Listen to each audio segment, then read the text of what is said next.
여러분 안녕하십니까. 누리 PD입니다. 자, 대부분의 국가에서요, 경제가 흔들리면 정권이 흔들립니다. 경제가 무너지면 정권도 붕괴됩니다. 이재명을 지금 잡을 수 있는 여러 가지 수단 중에 제일 확실한 것은 경제입니다. 경제. 물론 다른 어떤 강압적 물리적 수단을 우리가 지금 원하고 있잖아요. 정의의 사자로서 트럼프 대통령이 이재명을 그냥 한 방에 그냥 아웃시켜 줄 것을 지금 기대하고 있는데, 이제 그게 뭐 제일 좋겠죠. 물론 저도 이제 그걸 기대하고 있습니다. 그러나 그것만을 바라보고 있을 수는 없고, 다른 요인을 우리가 충분히 이제 감안해야 됩니다. 이재명도 순순히 당할 사람은 또 아니고, 그래서 여러 가지 조건과 정황이 맞아 떨어져야 되거든요.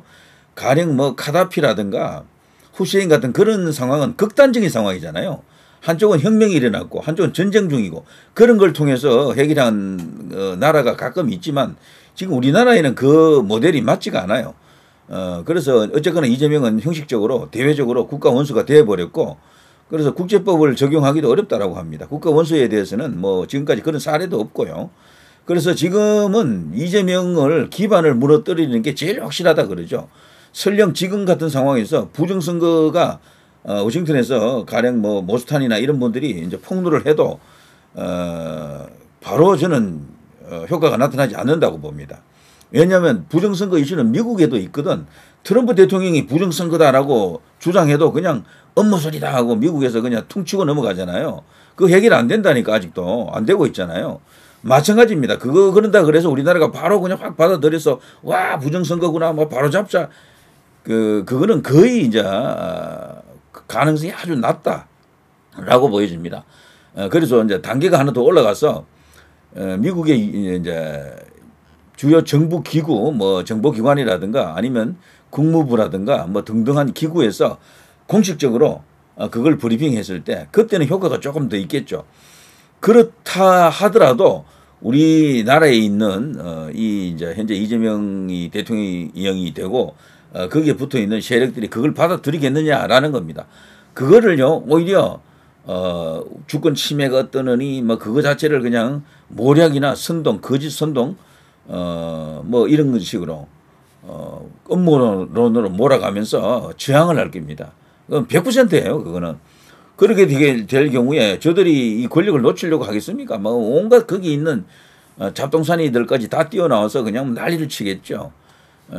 그랬을 때 우리 이제 사법 당국이라든가 공권력이 어떻게 뭐 행동할 수 있습니까? 그것도 쉽지 않습니다. 그래서 이런저런 그 생각을 저도 많이 해봤어요. 트럼프 대통령이 할 수 있는 수단 가운데 제일 강력한 게 데프콘 3죠. 데프콘 3. 근데 그것도 사실 그런 사례가 없었거든. 중앙이 설령 있다 손치더라도 그게 과연 가능할까 생각하면 그것도 간단치가 않은 거예요. 되면 좋지만 간단치가 않다고요.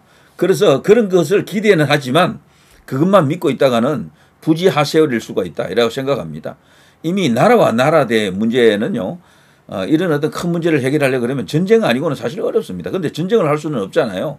미국하고 우리하고 전쟁할 수 있습니까? 어림도 없고, 이재명은 어쨌거나 어떤 수를 써서라도 권좌에서 내려오면 자기 인생이 끝나기 때문에 감옥 들어가면 이제 영원히 못 나오잖아요. 그걸 알기 때문에 뭐 모든 수단을 총동원하겠죠. 이제 그런 것을 고려하게 되면은 이재명의 저 지지 기반, 그리고 이제 소위 말해서 이제 이 지지율 조사에서 나타나는 여론의 흐름, 민심 이런 것을 바꿔야 됩니다. 그거 하는데 제일 좋은 수단은 경제입니다. 경제가 살아나면은 이재명 잡기 힘들어요.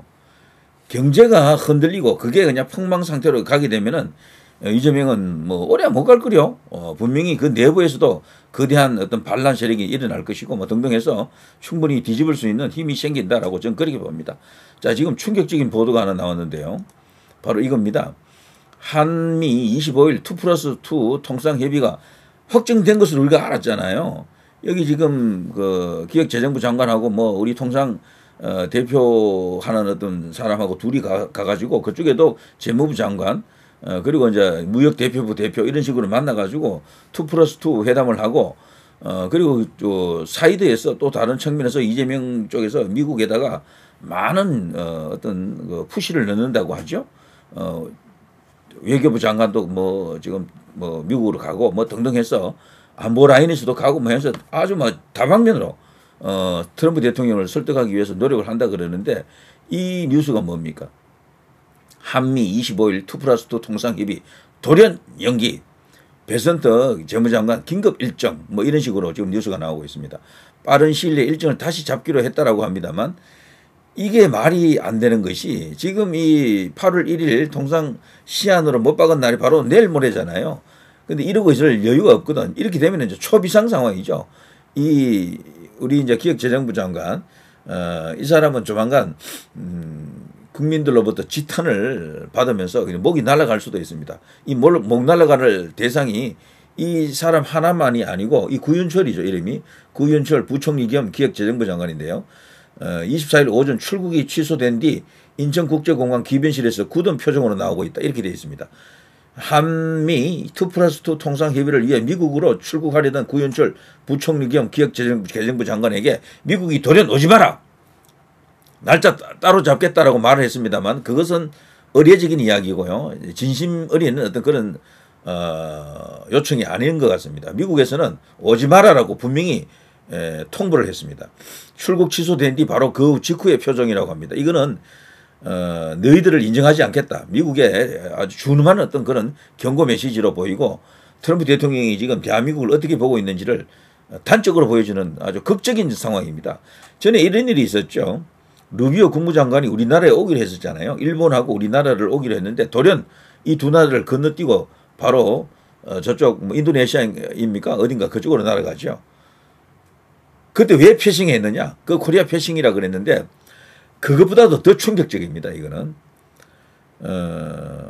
기획재정부는 언론 공지를 통해 미국의 이번 어떤 조치는 이미 예정됐던 25일 2+2 협상이 미국 스콧 베선트 재무장관의 긴급한 일정으로 인해 개최하지 못하게 됐다라고 합니다만 이것은 외교 관례로도 맞지 않고 설령 베선트 재무장관이 다른 일정이 있다 하더라도요.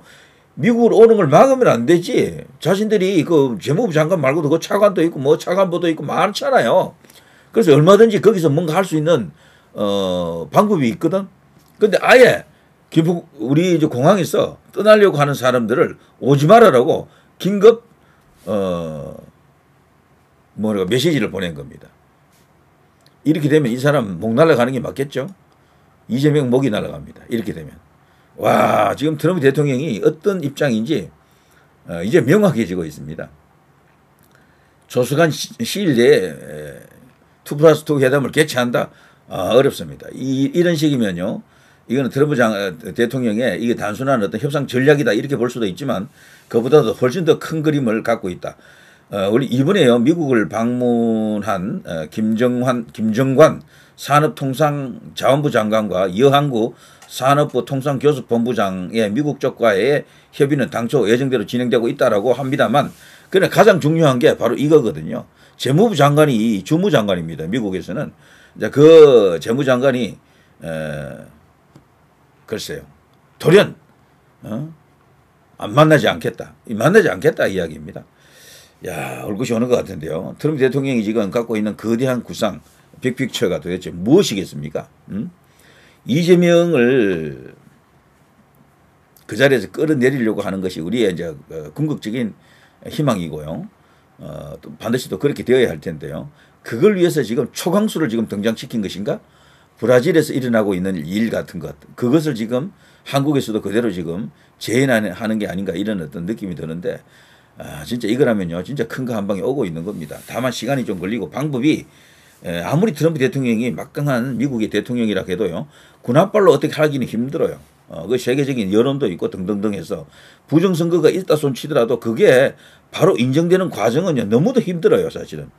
세계를 설득하려고 그러면 엄청난 어떤 노력이 들어갑니다. 시간도 걸리고. 그거에 대해서 전혀 믿지 않는 사람들도 무지 많거든. 그럼 미국 당국에서 그걸 발표한다 그래서 바로 와 부정선거다 해서 막 한 방에 뒤집어지는 이런 일은 일어나지 않을 것으로 봅니다. 저는 개인적으로. 그래서 이재명을 압박하는 이런 카드, 이런 수단으로 이 기반을 무너뜨려야 돼요. 그래서 시간이 어느 정도 걸릴 것으로 저는 그렇게 보는데 시진핑 같은 경우도 퇴진하는 어떤 여러 가지 이야기가 있죠. 그것도 방식이 여러 가지입니다. 경창국인지 연창국인지 아니면 허수아비로 그냥 실 거는 없는 허수아비로 계속 이제 국가를 대표하는 얼굴 마담으로 남아 있을 것인지 여러 가지 썰이 있어요. 거기도. 그런데 트럼프 대통령이 어떤 판단을 하고 어떤 카드를 쥐느냐. 그 여론도 신경을 좀 써야 되고요. 그리고 너무 난폭한 방식 이런 것은 택하지 않을 가능성이 큽니다. 지난번에 이스라엘, 이란 같은 경우는 전쟁이 일어날 수 있는 조건이 되어 있었지만 우리나라를 상대로 뭐 폭격을 하겠습니까? 뭘 어떻게 하겠습니까? 그리고 대북권 수리 같은 것은 그 형식적으로는 그게 가능할지 몰라도 실제 그것이 이제 일어날 수 있는 가능성은 그리 높지 않다고 저는 개인적으로 보고 있습니다. 희망은 하지만 쉽지 않다라는 거죠. 그래서 지금 이 시점에서는 가장 중요한 것이 이 관세 이 협상인데 이게 깨지고 우리가 진짜 일본은 15%로 떨어졌잖아요. 25를 15로 낮춰줬는데 자동차가 가장 중요한데 자동차는 12.5로 더 낮춰줬어요. 우리는 그런데 그렇게 안 되고 지금 그대로 가거나 아니면 더 올라가 가지고 추가적인 어떤 협상이 잘 안 될 때는 이 관세를 더 올린다 그랬죠. 그렇게 되면 진짜 30, 50 이런 식의 엄청난 어떤 벌을 받는 거죠. 그런 상황이 오게 되면은 이재명 정부가 더 이상 버티기가 힘들 겁니다. 우리 기업이 우리 경제가 흔들리면 국민들이 돌아설 수밖에 없어요. 무능한 이재명 정부를 성토하는 그런 분위기가 되면서 이제 드디어 수비와 공격이 바뀌게 됩니다. 이쪽에서 이제 완전히 이재명을 잡을 수 있는 거대한 공격을 할 수 있는 이제 시간이 오는 거죠. 그런 조건이 만들어지는 겁니다. 제가 오늘 비교적 말이죠. 희망회로 이야기를 제가 조금 덜 했는데 그렇지만 이거 자체가 희망회로예요. 제일 확실한 것은 이재명의 국내적 기반을 무너뜨려야 됩니다. 이거 없으면요. 저들이 저항해버리면은 트럼프 대통령도 어떻게 할 수가 없어. 그거 잡는데 군병력 10만 명 동원할 겁니까? 그런 게 안 된다니까. 그러니까 어쨌거나 이재명의 기반을 무너뜨리면 쉬워집니다. 훨씬. 그 기반을 무너뜨리는 것 중에 가장 좋은 것은 이미 우리나라 법원에서 하는 사법 리스크는 끝나버렸잖아요. 모든 재판 중지됐으니까 딱 하나밖에 없습니다. 국내적 기반 결국 여론 지지율을 해서 이재명이 과거 문재인도 말이죠. 잘 나갔지만 조국 사태라든가 LH 사태 이런 거 터졌을 때는 지지율이 30%대로 떨어지더니 몇몇 여론조사에서는 20%대까지 떨어지더라고요. 그런 식으로 이제 이렇게 흔들어야 됩니다. 그러면 정치적으로 충분히 다가오는 지방선거라든가 그 뒤에 오는 총선을 통해서 세상을 바꿀 수가 있습니다. 윤의개인하고는 딱 맞는 이야기는 아니지만 그거는 정말 기적이 와야 돼요. 윤의개인은. 그래서 그것과 함께 윤 대통령도 외부의 여러 가지 어떤 그 호응을 받을 수 있는 조력을 받을 수 있는 조건이 좋아지는 거죠. 경제가 그렇게 중요한 겁니다. 이재명을 일단 흔들어 놔야 됩니다. 이게 더 중요하다라고 생각이 돼요. 그쯤 되면요. 국민의힘도 해볼만 하다 싶으면요. 이재명을 향해서 총 공격을 할 겁니다. 자, 누리PD 김준희였습니다.